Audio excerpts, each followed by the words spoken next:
عافیت سے ہوں گے، اللہ تعالیٰ صحت اور ایمان کی بہترین حالت میں رکھیں، اور ہم سے اپنی پسند کا کام اپنی پسند کے مطابق لیتے رہیں، جو ہماری زندگی کا مقصد ہے، جس کے لیے اللہ تعالیٰ نے ہمیں پیدا کیا۔ قرآن پاک میں اللہ تعالیٰ فرماتے ہیں وَمَا خَلَقْتُ الْجِنَّ وَالْإِنسَ إِلَّا لِيَعْبُدُونَ، اور نہیں پیدا کیا ہم نے جنوں اور انسانوں کو مگر اپنی عبادت کے لیے۔ اور عبادت کی جو بہترین قسم ہے، بہترین اور سب سے جو ضروری اور امپورٹنٹ ہے، وہ کیا ہے؟ نماز، the key to paradise is salat۔ کوشش کر رہے ہیں آپ لوگ بھی کہ اپنی نمازوں کو بہتر بنائیں؟ ہم سب کو مل کر کوشش کرنی ہے، اللہ تعالیٰ ہم سے راضی ہو جائیں، اپنی نمازوں کو ہم بہتر بنائیں تاکہ اللہ تعالیٰ کے مقرب بندوں میں شامل ہو جائیں۔ اور اللہ تعالیٰ نے جو خوبصورت سی جنت، روشنیوں والی جنت بنائی ہے، اس کے اللہ تعالیٰ ہم کو حقدار بنا دیں، اور جب ہم اس دنیا سے واپس جائیں تو جنت الفردوس کے فرشتے ہمیں واپس لینے کر آئیں، اور اللہ تعالیٰ ہم سے راضی ہو گیا، ہمارے کوئی ایسے گناہ نہ ہوں جنہیں اللہ تعالیٰ بخش نہ دیں، کیونکہ اللہ کی رحمت تو بہت وسیع ہے، ہم تو دن رات گناہ کرتے ہیں، لیکن اللہ تعالیٰ نے ہر چھوٹی چھوٹی چیز پہ ہمارے لیے اتنا اجر رکھ دیا کہ ہم چاہیں اس کو بھر بھر کے سمیٹیں، لیکن یہ تو ہمارے پر ڈپینڈ کرتا ہے نا کہ ہم ان کو کس طرح سے کرتے ہیں۔ کہ اللہ سے ہم محبت کا دعویٰ تو بہت کرتے ہیں، لیکن عملی طور پر ہم اس طرح کر نہیں رہے ہوتے جس طرح اللہ تعالیٰ کے احکامات ہیں۔ اللہ تعالیٰ ہمیں توفیق عطا کرے، آمین۔ تو ہم شروع کرتے ہیں، بسم اللہ الرحمن الرحیم، اللہم صلی علی محمد وعلی آل محمد۔ نماز اسی طرح پڑھو جس طرح مجھے پڑھتے ہوئے دیکھتے ہو۔ ہماری صلاح سیریز چل رہی ہے، اور اس کے لیے ہمیں کیا ہے، اپنے اللہ تعالیٰ ہماری جو ظاہری اور باطنی تمام چیزوں کو پاک اور صاف کر دیں، تاکہ اللہ کے حضور ہم صاف ستھرے ہو کے نماز پڑھیں۔ ان اللہ یحب التوابین و یحب المتطہرین، اللہ تعالیٰ ہمیں ہمارے ظاہر اور باطن دونوں کو پاک اور صاف رکھنے کی توفیق دے، اور اللہ تعالیٰ کی توفیق کے بغیر کچھ ممکن نہیں۔ اللہ تعالیٰ نے ہمیں ہدایت دی، ہمیں جمع کیا، کہتے ہیں ایسی مجلس ہے جس میں اللہ کا ذکر کیا جاتا ہے، اللہ تعالیٰ کے دین کو سیکھا سکھایا جاتا ہے، اس کو فرشتے ڈھانپ لیتے ہیں، سمندر میں مچھلیاں ان کے لیے دعا کرتی ہیں، فضا میں پرندے ان کے لیے دعا کرتے ہیں۔ تو اللہ تعالیٰ ہمیں ان سب مخلوقات کی دعائیں ملیں، اور ہمارے اعمال نامے میں وہ جمع ہو جائیں، آمین یا رب۔ اس کے لیے ایک چھوٹی اور ٹوٹی پھوٹی سی کوشش ہے۔ آج کا ہمارا جو ٹاپک ہے وہ مساجد کے احکام، کہ مسجد میں کیا چیزیں ہیں جو ہمیں کرنی ہے اور جو نہیں کرنی ہے، اور سیکھنے کے بعد ہمیں اپنے بچوں کو ان کو حکمت کے ساتھ سکھانا ہے، اپنے شوہروں کے ساتھ بڑے اچھے فرینڈلی ماحول میں ان کو بھی یہ احادیث سنانی ہے، تاکہ وہ بھی سجد میں شامل ہو جائیں۔ اللہم صلی علی محمد وعلی آل محمد۔ مسجد کی فضیلت، سیدنا عثمان رضی اللہ تعالیٰ عنہ روایت کرتے ہیں کہ رسول صلی اللہ علیہ وسلم نے فرمایا، جو شخص مسجد بنائے اور اس کے ذریعے سے اللہ کی رضا چاہے تو اللہ اس کے لیے بہشت میں اس مسجد جیسا گھر بناتے ہیں۔ اللہ اکبر۔ اللہ تعالیٰ ہمیں توفیق دے کہ ہم بھی اللہ کے گھر کو آباد کریں، اللہ تعالیٰ کے جہاں جہاں پہ مسجدیں نہیں ہوتی، مسجد بہت ضروری ہے، ایک مسلمان کے لیے کھانے پینے سے بھی زیادہ ضروری ہے نا اللہ تعالیٰ کی عبادت کرنا۔ تو دیکھیے اس کے اللہ تعالیٰ نے اس کا اجر کتنا زبردست رکھا ہے کہ اللہ تعالیٰ جنت میں اس کے لیے جو ہے وہ ایک خوبصورت گھر بنائیں گے، اور جتنی خوبصورت ہماری نیت ہوگی، جیسے ہم نے ریسورسز لگائے ہوں گے، اتنا ہی بڑا اور اتنا ہی خوبصورت اللہ تعالیٰ ہمیں گھر عطا کریں گے۔ اللہ تعالیٰ ہم سب کو عطا کریں، کیونکہ اللہ تعالیٰ یہ دیکھتے ہیں نا کس کوالٹیز کا ہے جو بھی کوئی کام ہم نے کیا، اور کس جذبے سے کیا، اور مطلب کتنی وسعت تھی اس میں بھی آ جاتی ہے کہ اللہ تعالیٰ نے کسی کو مالی طور پہ بہت زیادہ وسعت دی ہوتی ہے، تو وہ اس اپنے بہت زیادہ دیے ہوئے مال میں سے تھوڑا بہت نکال دیتا ہے، اور دوسرا انسان ہوتا ہے جو ہینڈ ٹو ماؤتھ ہوتا ہے، لیکن وہ اللہ تعالیٰ کی محبت میں اپنے ریسورسز کو مطلب سوچتا نہیں اور خرچ کر دیتا ہے، تو ظاہر سی بات ہے اس کا اجر پھر اس کے لحاظ سے ہے۔ سیدنا ابو ہریرہ رضی اللہ تعالیٰ عنہ روایت کرتے ہیں کہ رسول صلی اللہ علیہ وسلم نے فرمایا، اللہ کو مسجدیں بہت پسند ہیں، بہت زیادہ محبوب ہیں، اور بازار انتہائی ناپسندیدہ ہیں۔ ظاہر مسجد کیوں محبوب ہے اللہ تعالیٰ کو؟ کہ اللہ کا گھر ہے، اللہ تعالیٰ کو ہم یاد کرتے ہیں، اللہ کی عبادت کرتے ہیں، اس لیے سب سے زیادہ پسندیدہ اللہ تعالیٰ کے ہاں مساجد ہیں، اور بازار جو ہے وہ اتنے ہی ناپسندیدہ ہیں۔ جسے کہتے ہیں کہ اگر انسان کو کوئی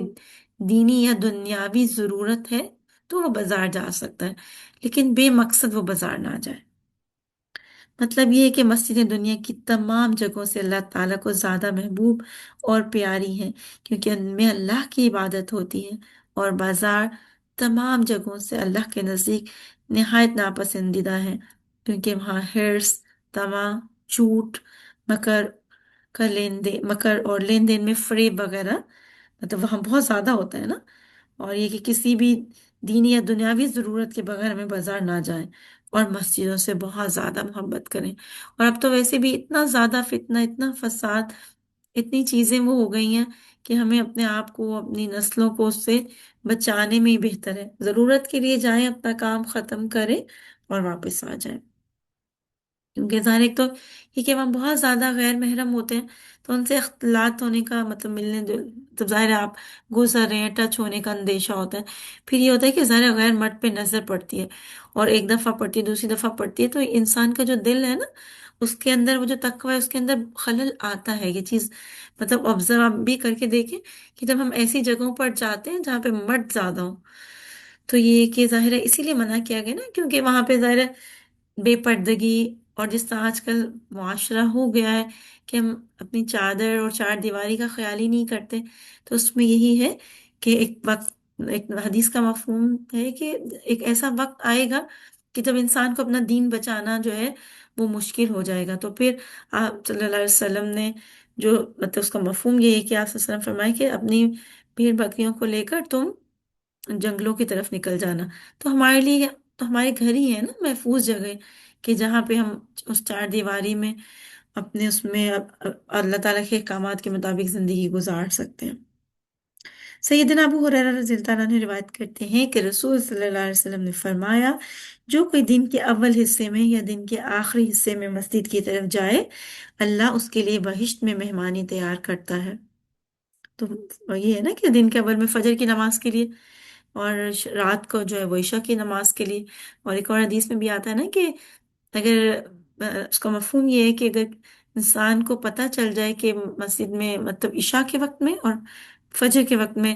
حاضر ہونے کا کتنا بڑا اجر ہے، تو انسان کیا کرے، اپنے مطلب گھسیٹتے ہوئے اپنے آپ کو لے کر جائے۔ تو اس والی حدیث کو کیا کرنا ہے کہ اپنے بچوں، جو شوہر ہیں ان کو سنائیں، ان کو مسجد بھیجیں۔ دیکھیں حکمت کے ساتھ ہماری ذمہ داری ہے نا کہ اپنے بچوں کی تربیت کریں، اپنے بچوں کے ساتھ ساتھ اپنے ہسبینڈ کے ساتھ ہم اچھے طریقے سے بہت مطلب ان کی خیر خواہی کرتے ہوئے اگر وہ مسجد جا رہے ہیں تو اللہ تعالیٰ کا بہت بے انتہا شکر ہے کہ اللہ تعالیٰ نے اس نعمت سے نوازا ہے۔ اور اگر نہیں جا رہے تو ان کے لیے دعا بھی کرنی ہے اور کوشش بھی کرنی ہے، لیکن احسن طریقے سے، گھر میں فتنہ اور فساد نہ ہو، کیونکہ یہ ہدایت تو اللہ تعالیٰ ہی دیتے ہیں، انسان کا کام ہے کوشش کرنا۔ اور مرد کو بھی اللہ تعالیٰ ہدایت دے تو ایک، کیونکہ دل کیا ہے اللہ تعالیٰ کی دو انگلیوں کے درمیان ہے نا، اللہ تعالیٰ چاہیں تو ایک لمحے میں ان کو پلٹ دیں، اور وہ اللہ تعالیٰ کی گھروں سے، اللہ تعالیٰ کی عبادت سے محبت کرنے والے بن جائیں۔ اللہ تعالیٰ ہم سب کو، ہمارے گھر والوں کو، سب کو نمازی اور پرہیزگار بنائے، تاکہ اللہ تعالیٰ کے مقرب بندوں میں شامل ہو جائیں۔ کیونکہ اس میں یہ ہے نا کہ حدیث ہے ایون کہ جو خیر کی طرف جو رہنمائی کرنے والا ہے نا، وہ کسی کو مطلب ظاہر لیڈیز تو مسجد نہیں جاتی نا آل ٹائم، چلے اللہ تعالیٰ نے کبھی آن اینڈ آف موقع دیا ہے تو ضرور جائیں، کیونکہ ظاہر ایک اللہ تعالیٰ کی یاد تازہ ہوتی ہے، اللہ تعالیٰ کے شاعر اللہ سے ہیں نا مسجدیں، تو ضرور جائیں کہ ایک تو دل نرم ہوتے ہیں، دوسرا یہ کہ آپ کو ایک دوسرے کے حالات زندگی کا پتہ چلتا ہے، کسی کو اچھی بات سکھا سکتے ہیں، کسی سے اچھی بات سیکھ سکتے ہیں۔ لیکن اگر نہیں موقع ہے کہ بہت سی جگہوں پر ایسا ہوتا نہیں ہے کہ لیڈیز کی مسجد ہو، تو اس میں پھر یہی ہے کہ رغبت دلانی ہے، اپنے جو بھی عزیز و اقارب ہیں، پیرنٹ مطلب فادر ہیں، اپنے جو بھائی ہیں، پھر جو شادی شدہ ہوتی ہے اس کے بچے ہیں اور اس کے ہسبینڈ ہیں، تو ہم لیڈیز کے لیے یہ مطلب ایک جہاد ہے جسے ہمیں کرنا ہے، کیونکہ ہم اپنے بچوں سے پیار کرتے ہیں، اپنے ہسبینڈ سے پیار کرتے ہیں، کہ ہم چاہتے ہیں کہ وہ اللہ تعالیٰ کی نافرمانی کریں؟ نہیں نا، کوئی بھی نہیں چاہتا کہ ہمارے جو گھر میں رہنے والے لوگ ہیں وہ اللہ تعالیٰ کی نافرمانی کریں۔ اور ایک ان کا علماء کا قول ہے کہ ایک شخص جو نماز نہیں پڑھتا نا، اس کی نحوست پورے گھر میں جو ہے وہ مطلب اس کا اثر ہوتا ہے۔ تو بس اللہ تعالیٰ ہم سب کو نمازی بنائے۔ نبی اکرم صلی اللہ علیہ وسلم نے فرمایا، جب تم میں سے کوئی شخص وضو کرے اور بہت اچھے طریقے سے وضو کرے اور پھر مسجد کا قصد کرے، تو ایک ہاتھ کی انگلیاں دوسرے ہاتھ کی انگلیوں میں نہ ڈالے، کیونکہ بے شک وہ اس وقت نماز میں ہی ہوتا ہے۔ جیسے اکثر خواتین کو عادت ہوتی ہے نا کہ بیٹھے بیٹھے انگلیاں چٹکانے لگتی ہیں اور ایک ہاتھ کی انگلیاں دوسرے میں ڈال رہے ہوتے ہیں، تو اس سے منع کیا گیا مسجد میں، یعنی بالکل یہ نہیں کرنا چاہیے، کیونکہ انسان جب اپنے گھر سے وضو کر کے نکل جاتا ہے تو وہ نمازی کی حالت میں ہوتا ہے جب تک کہ وہ واپس لوٹ نہ آئے۔ نبی اکرم صلی اللہ علیہ وسلم نے فرمایا، مسجد میں ایک ہاتھ کی انگلیاں دوسرے ہاتھ کی انگلیوں میں نہ ڈالو۔ پھر نیکسٹ ٹاپک ہمارا یہ کہ جیسے ہر مسجد کا نماز کا اجر ڈفرینٹ ہے نا، جس میں بڑی بڑی مساجد آتی ہیں، مسجد اقصیٰ ہے، مسجد حرام ہے، پھر مسجد نبوی ہے۔ مسجد اقصیٰ میں ایک نماز 1000 نمازوں کے برابر ہے، یعنی اجر کے اعتبار سے نا۔ اور مسجد حرام میں ایک نماز دوسری مساجد کی 1,00,000 نمازوں سے افضل ہے۔ اتنا اتنا زیادہ اجر ہے۔ تو پھر اللہ تعالیٰ ہمیں موقع دیں، اللہ تعالیٰ اپنے گھر بلائیں، تو کوشش کریں کہ کوئی بھی جو نماز ہے وہ قضا نہ ہو مسجد سے، کیونکہ دیکھیں وہاں تو ہم جاتے ہیں اللہ تعالیٰ کی عبادت کے لیے نا۔ ایسی جگہوں پر، ایسی اس میں مارکیٹس میں بالکل بھی مت جائیں، یا ایسے وقت میں سفر نہ کریں جس سے یہ کہ نماز کا مطلب حرم میں پڑھنے کا موقع نہ رہے،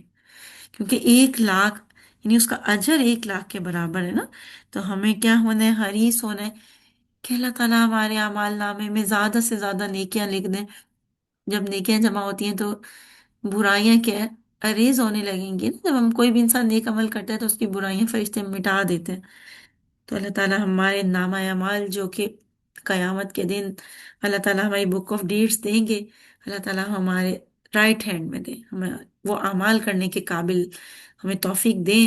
کہ ہمارے اعمال نامہ رائٹ ہینڈ میں ہو، اور ہم بہت خوشی کے ساتھ لوگوں کو دکھا رہے ہوں کہ الحمدللہ ہم آج کامیاب ہو گئے۔ پھر مسجد نبوی میں ایک نماز 1000 نمازوں سے بہتر ہے۔ یہ اگر مسجد نبوی میں اللہ کی، آپ صلی اللہ علیہ وسلم کی مسجد میں ایک نماز پڑھیں تو اس کا اجر کتنا ہے؟ 1000 سے بھی زیادہ ہے۔ سیدنا عبداللہ بن سعد رضی اللہ تعالیٰ عنہ سے روایت ہے کہ میں نے رسول صلی اللہ علیہ وسلم سے دریافت کیا کہ نفل نماز گھر میں پڑھنا افضل ہے یا مسجد میں؟ آپ صلی اللہ علیہ وسلم نے فرمایا، کیا تم نہیں دیکھتے کہ میرا گھر مسجد کے کس قدر قریب ہے؟ اس کے باوجود فرض نمازوں کے علاوہ مجھے گھر میں نماز پڑھنا زیادہ پسندیدہ ہے۔ اس میں یہ نا کہ فرض تو مسٹ ہے کہ فرض نماز مسجد میں ادا کریں، لیکن جیسے سنت ظہر کی بھی سنت ہے تو گھر میں پڑھ کر جا سکتے ہیں۔ پھر اللہ تعالیٰ توفیق دے اثر کی بھی سنت جو ہے وہ مطلب نوافل جتنا درجہ ہے ان کا، کیونکہ آپ صلی اللہ علیہ وسلم نے آن اینڈ آف کبھی کبھار ان کو پڑھا، تو ان کو بھی پڑھنا چاہیں تو پڑھ سکتے ہیں۔ تو ایک اور جگہ آپ صلی اللہ علیہ وسلم نے فرمایا نا کہ اپنے گھروں کو قبرستان نہ بناؤ، یعنی اللہ کا ذکر کرو۔ اس سے کیا ہوتا ہے، اللہ کے ذکر سے گھر آباد ہوتے ہیں نا، ان میں رحمت ہوتی ہے، برکت ہوتی ہے۔ تو اس لیے کچھ نہ کچھ نماز کا حصہ گھر میں بھی ضرور پڑھیں، مطلب مرد ہوتے ہیں تو الحمدللہ گھروں میں پڑھتی ہیں، لیکن مردوں کو اپنے بچوں کو رغبت دلائیں کہ جب سو کر اٹھیں فجر نماز پڑھ لیں، اور مطلب پھر اگر لیٹ گئے یا کہیں کام سے چلے گئے پھر ظہر کی نماز میں سنت پڑھ لیں یا عشاء کی نماز گھر میں پڑھیں، تو سیکھے گی تو بچے ان کے اندر ایک عادت ڈیولپ ہو جائے گی فرض نمازوں کے علاوہ نماز پڑھنے کی، یعنی نفلی نماز کی۔ دوسرا یہ کہ گھر آباد ہوں گے، گھر میں رحمت ہوگی، برکت ہوگی۔ نبی اکرم صلی اللہ علیہ وسلم نے فرمایا، جب تم مسجد میں نماز پڑھو تو نماز کا کچھ حصہ یعنی نوافل سنتیں اپنے گھروں میں پڑھو، اللہ اس نماز کے سبب گھر میں بھلائی دے گا، یعنی برکت ہوگی نا، اللہ کا ذکر ہوگا تو ظاہر گھر آباد ہوں گے۔ پھر نیکسٹ ہمارا ٹاپک ہے تحیت المسجد۔